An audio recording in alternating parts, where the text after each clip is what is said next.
အရှင်ဖျားတပည့်တော်မှနေတိုင်းဖျားရှိခိုးပရိတ်တော်ပါဠိတော်တွေရွတ်ဖတ်ပူဇော်နေပါတယ်ဖျားရှိခိုးနေတဲ့အချိန်မှာအိမ်ကလူတွေရောဝန်းကျင်ကလူတွေရောအယမ်းဆူညံပါတယ်စိတ်ဒေါသမထွက်မိအောင်မနှဲထိန်ထားရပါတယ်ဖျားအားလုံးကိုလစ်လူရှုနိုင်အောင်ဘယ်လိုစိတ်ထားရမလဲတရားလေးနဲ့ဖြေကြပေးပါဖျားဆိုပြီးတော့ရှင်မင်းခါဆိုတဲ့အကောင့်ပန်ရှင်ကကိုကောင်းဖို့အဓိကဆိုတဲ့ပြောဆိုမှုရဲ့အောက်မှာ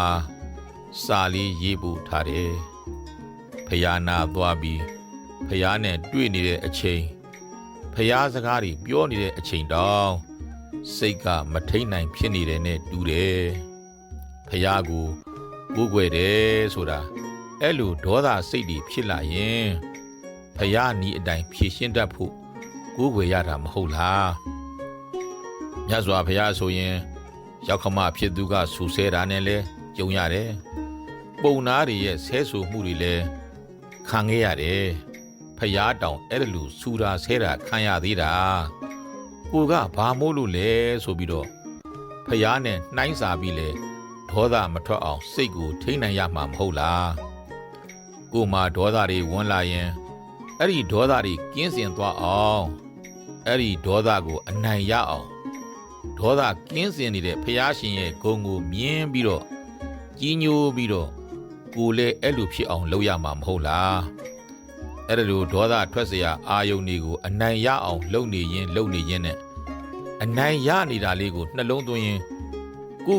ကြည်နပ်နေစမ်းပါပရိတ်ရွတ်နေရင်ဆူညံလို့ဒေါသထွက်နေတယ်ဆိုရင်ပရိတ်ကသာရွတ်နေရတာစိတ်ကဒေါသထွက်နေရင်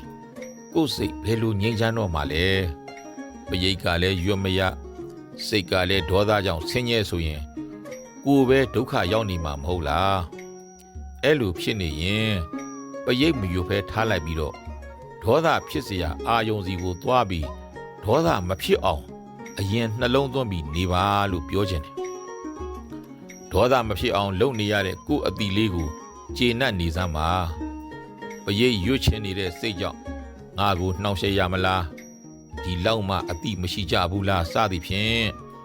မာနတွေဒေါသတွေကြောင့်စိတ်တွေမှာမကြေမနပ်တွေဖြစ်နေတာပါ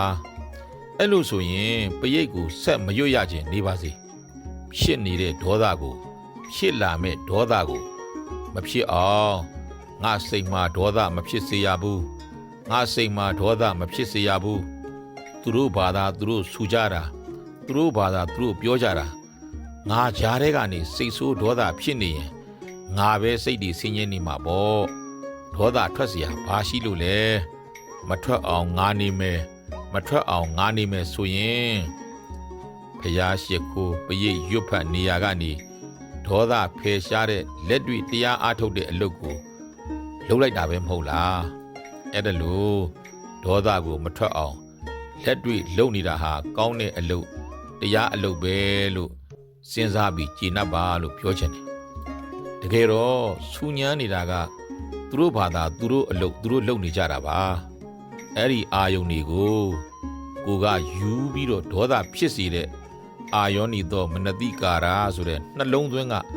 မကြည်နပ်တဲ့နှလုံးသွင်းတွေဖြစ်နေလို့ဒေါသကဖြစ်နေတာပါတကယ်ကတော့သူတို့အတန်ကြောင့်ဒေါသကဖြစ်တာမဟုတ်ပါဘူးကိုယ်နှလုံးသွင်းကြောင့်ဒေါသကဖြစ်တာပါအဲ့ဒီအတန်ဒီပေါ်မှာကိုကမနှစ်သက်ပြီးတော့မကြည်နပ်တဲ့မသင့်တော်တဲ့နှလုံးသွင်းမှုဖြစ်နေလို့ဒေါသဖြစ်နေတာဖြစ်တယ်သူတို့အချင်းချင်းကြတော့သူတို့အတန်တွေကตาယာကြည်နုတောင်နေကြမှာမဟုတ်လားကိုလည်းသူတို့နဲ့အတူသာပြောဆိုနေတာတဲ့ပါရင်ကိုလည်းအဲ့ဒီအတန်တွေကိုကြိုက်နေမှာပါဒါကြောင့်သူတို့အတန်ကြောင့်ဒေါသဖြစ်တာမဟုတ်ပါဘူးကိုမကြိုက်တဲ့အတန်နဲ့ကိုနှလုံးသွင်းကြောင့်